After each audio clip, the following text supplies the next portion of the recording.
Hey everybody, Max Aita here, head coach of Team Juggernaut. Going to discuss warming up and counting attempts in a meet. So basically what we want to do with our warm-ups is position ourselves to have the best possible performance on the platform.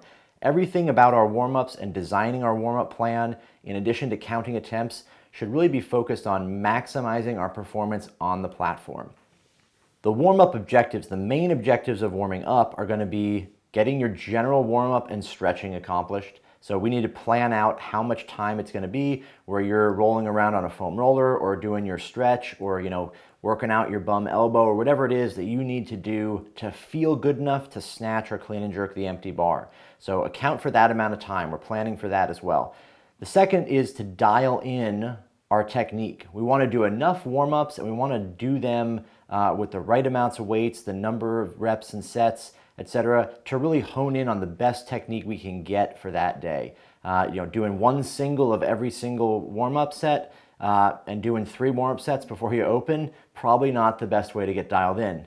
On the other side of that though, we want to prepare the lifter for their openers without exhausting them. So we don't want to do our opener 15 times in the back room and then go out and miss it on the platform. So it's a balancing act of getting our technique dialed in, being generally warmed up and ready to go, and then being prepared to take our opener on the platform.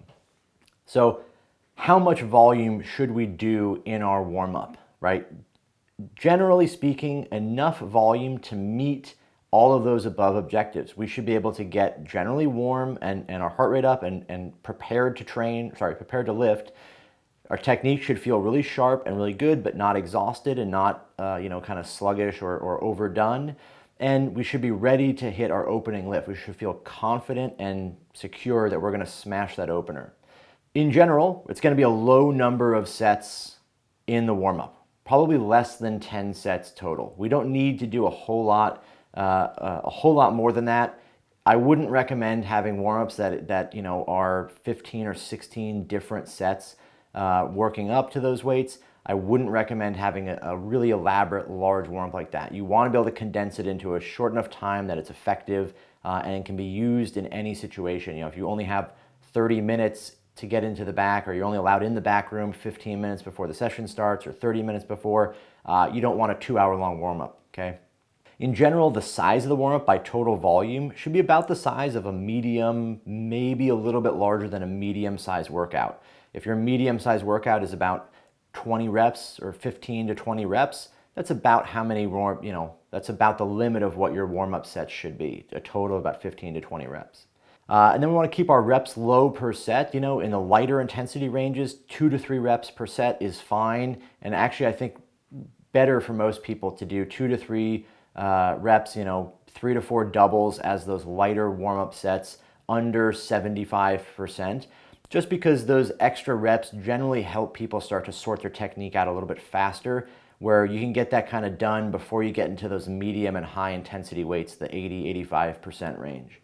Then once you're done with those doubles and triples, you're probably going to do some singles and doubles as reps per set, probably cutting out the doubles as you get close to the last 2 or 3 warm-ups. And again, this is probably more for the snatch, whereas in the clean and jerk, you're already going to be relatively warm from snatching. You don't need as much volume, but you could still do some multiple rep sets in those clean and jerk lighter sets and even into the medium sets. Really is going to be an individual thing, but I would always err on the side of doing a little bit more volume with lighter weights because it's going to give you a chance to dial in your technique and then get warm and get hot and get moving and feel good before you actually start taking heavy weights. The other consideration we want to think about is, what is your last warm-up weight going to be? So we want to make sure that our last warm-up in the snatch and in the clean and jerk, the lift we take right before our openers, is one, heavy enough to prepare us for the opening lift. So if you're going to open at 100 kilos in the snatch, you don't want your last warm-up to be 80 kilos. That's a pretty big jump. That would be a really terrible day. Probably even 90 kilos would be really, really high or really, really low. So it needs to be close enough to the warm-up, close enough to the opener to hit that opener and feel good, so there's a really little transition, and at the same time, light enough that you could come in the back and take your opener again if you had to wait a bunch of attempts. If there's 6 attempts between your first attempt and your second attempt, I would want to be able to go back in the back room and take your last warm-up again as a set to keep yourself warm, keep yourself primed, because that's a long wait. Six attempts. I've even been at meets where we've had 10, 12, 15 attempts. So you're going to have some kind of wave strategy for that. Being able to take your last warm-up again and again is a really good plan for that. So understand that you want to dial it in to where those numbers are pretty well locked in, that you could come in the back and hit that pretty much any time if you have to. Some situations to avoid in the warm-up scenario. One is definitely going to be excessive warm-ups. Okay, we don't want to have lots and lots of warm-ups. You don't be the coach who puts their athlete into the holding pattern of, I come in the back and we get to our second to last warm-up and we stay there doing singles for 9 lifts, and then we finally try to go out and open and we're exhausted.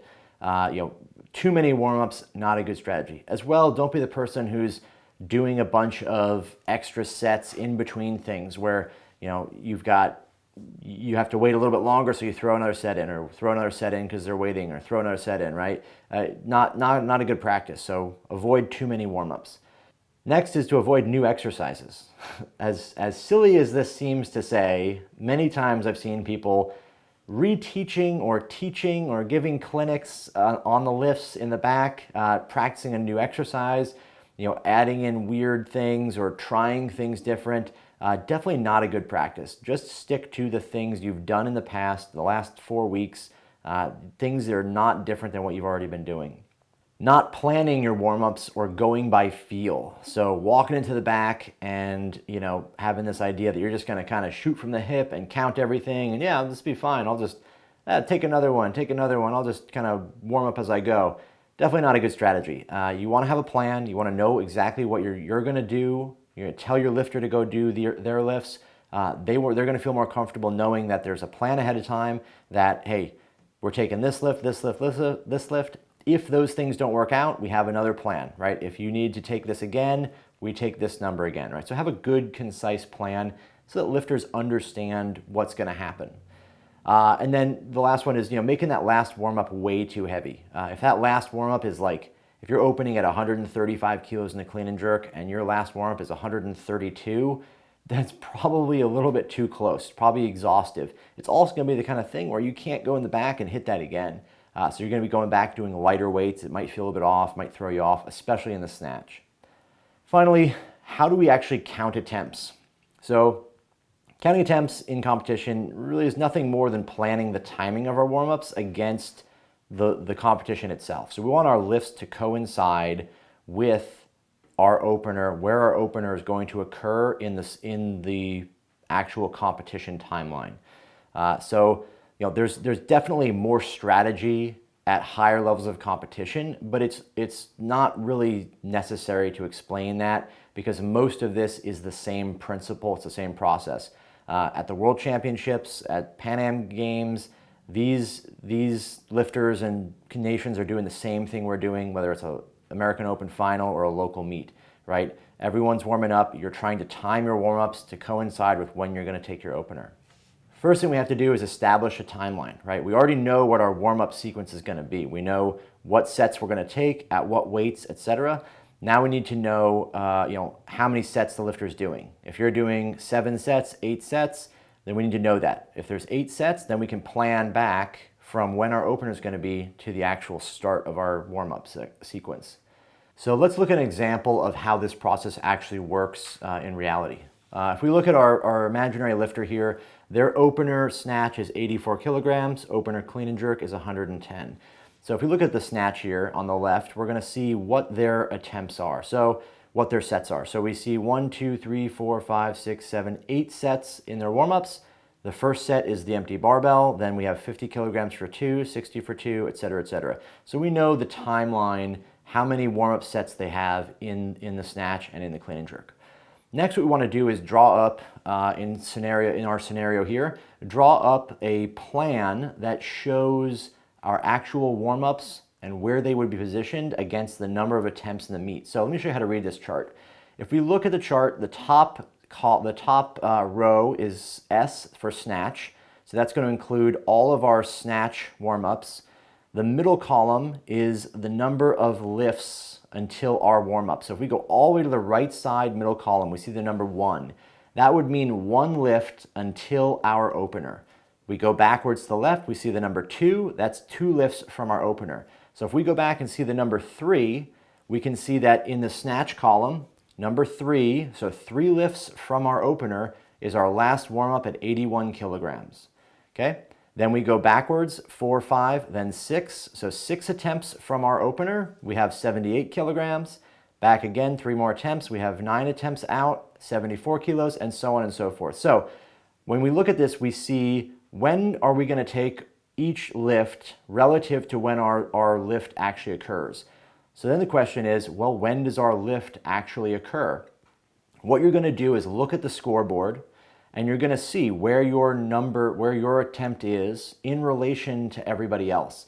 This is going to become a skill and something you acquire as you do a lot more coaching, being able to read the scoreboard and quickly assess how many attempts out you are. It's probably never going to be super, 100% accurate, because some factors occur where people adjust numbers. They go up, they go down in their opener. They may move around. You don't know exactly what's going to happen. But as a coach, you need to learn to be able to discern what's going on the scoreboard. So if you look at the scoreboard and you see that you're, let's say this scenario to make it easy, you're the last lifter in the session, okay? That means that you know that everybody else is going to do all of their snatches before you do yours. And let's say that there are, let's say there's 9 lifters in that session. So there's 27 lifts happening before you take your lift, okay? So if we say the green bar dictates where the session starts, meaning that there are 27 lifts after this point that are going to happen before your opener, okay? So we would look at it and say, okay, if there are that many attempts, if there's 27 attempts, and I see my first warm-up, which is the empty bar, and it's at 25 lifts out, then I need to start warming up when there's 25 lifts in the session. So I would wait till the first person did a lift, so 27, then they're done with their lift, now there's 26. The 26th lift happens, that's done. Now I should take my first bar warm-up at 25 lifts out, okay? Then we would keep counting, we just keep track of every lift that's going on the platform, knocking it off here, marking it off with a pencil or whatever, and we go from 25, take our bar, 24, we do nothing, 23, that lift happens, then we take 50 kilos. 22 happens, nothing, we just wait. 21 happens, we take 55, and so on and so forth until we get to our last attempt. So that's the simplest, you lucked out, you're the last guy, last girl in the session, you're gonna check off these numbers as you go, you're gonna be lined up perfectly with the meet, and it's gonna work well. Okay, let's look at a different scenario. In this scenario, we have some funky things. We have that blue bar, the start of your warm-ups, but it's at a different time than the green bar, which is the start of the session. So let's say you look at the scoreboard in the warm-up room, and you see that, okay, there's 16 lifts from the beginning of the session till I start my warm-up.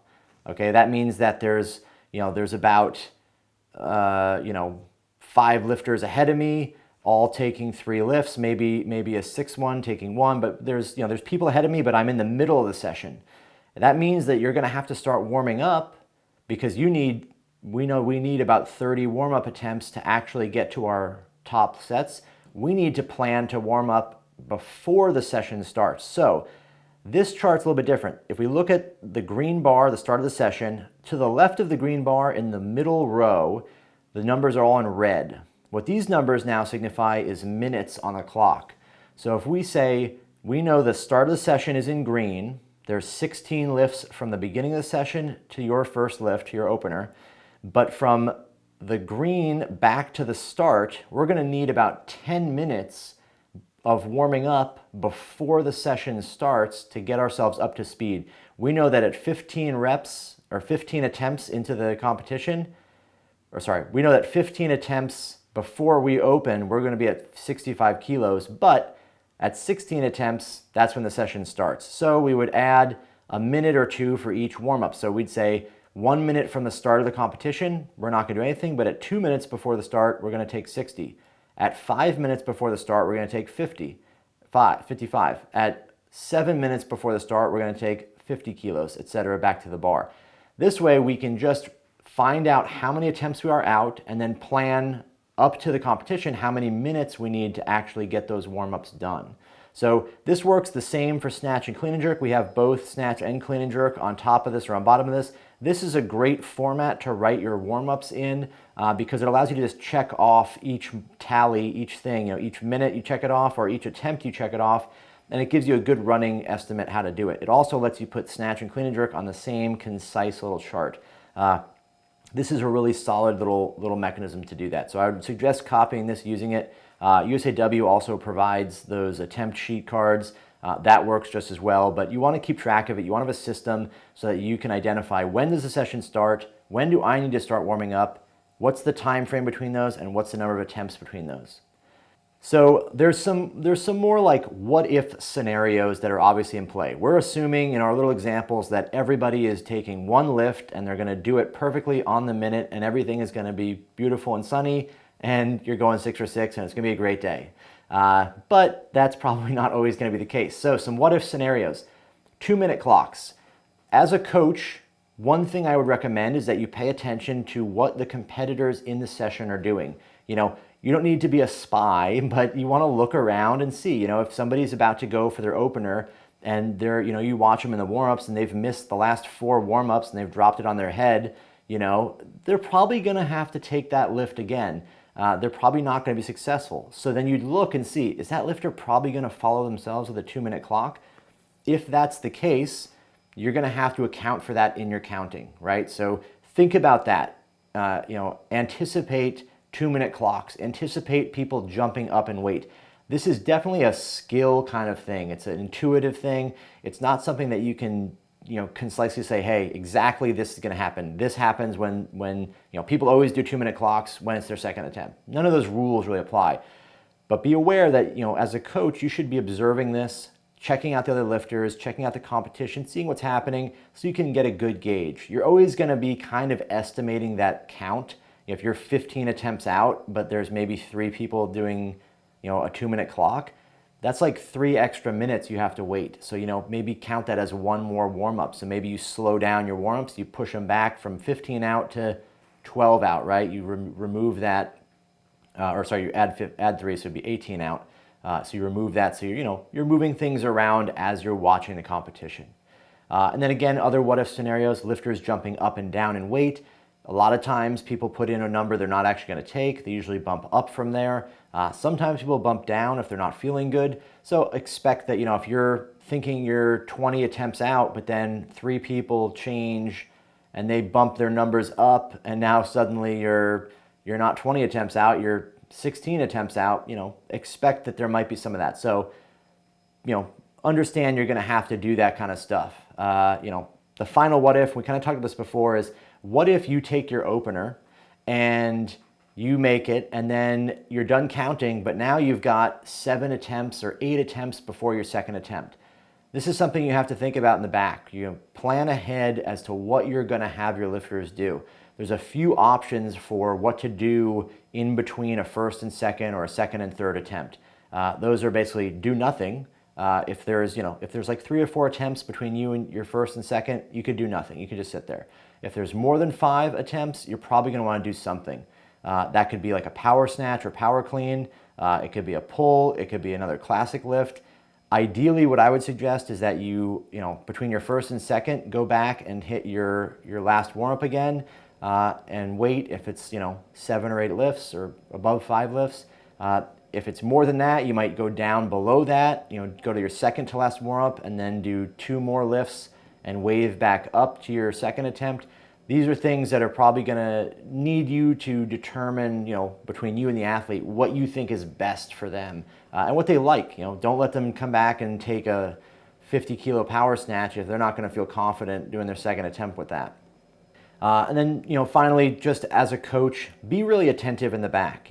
Take note of what everyone's doing, check the board frequently, go back and forth, make sure you know exactly what the numbers are doing, make sure you know what's happening, who's going up to lifts at what time, and just give yourself a chance to be successful with that. And then you observe competitors. Make sure you know what the competition's doing. If people are saying they're going to open to 80 kilos, but you're halfway through the meet and 80 kilos is about 3 attempts out and they haven't even started with the bar, they're probably going to open heavier than 80 kilos. So understand that you have to be aware of all your surroundings in order to maximize that and really make your warm-ups perfect and really get your counting down to the point that you are dialed in. One thing to be aware of is that the stronger the lifter is, the less you can mess up. So if somebody's doing really light weights and it's a local meet and you mess up their count, I've never made a mistake, but I know people that say they have made mistakes counting. You're going to end up in a situation where if they need to take 100, or let's say they need to take 60 kilo snatch again to make up time, it's not a big deal. If somebody needs to do another 160 kilo snatch, that's not going to happen. That could throw the whole thing off. So the heavier the weight, the more accurate your counting needs to be. Okay, make sure that you understand that you can't just throw extra lifts in here and there and expect it to work super well. If you guys like this video, check out the rest of what we have on YouTube or check us out on jtsstrength.com.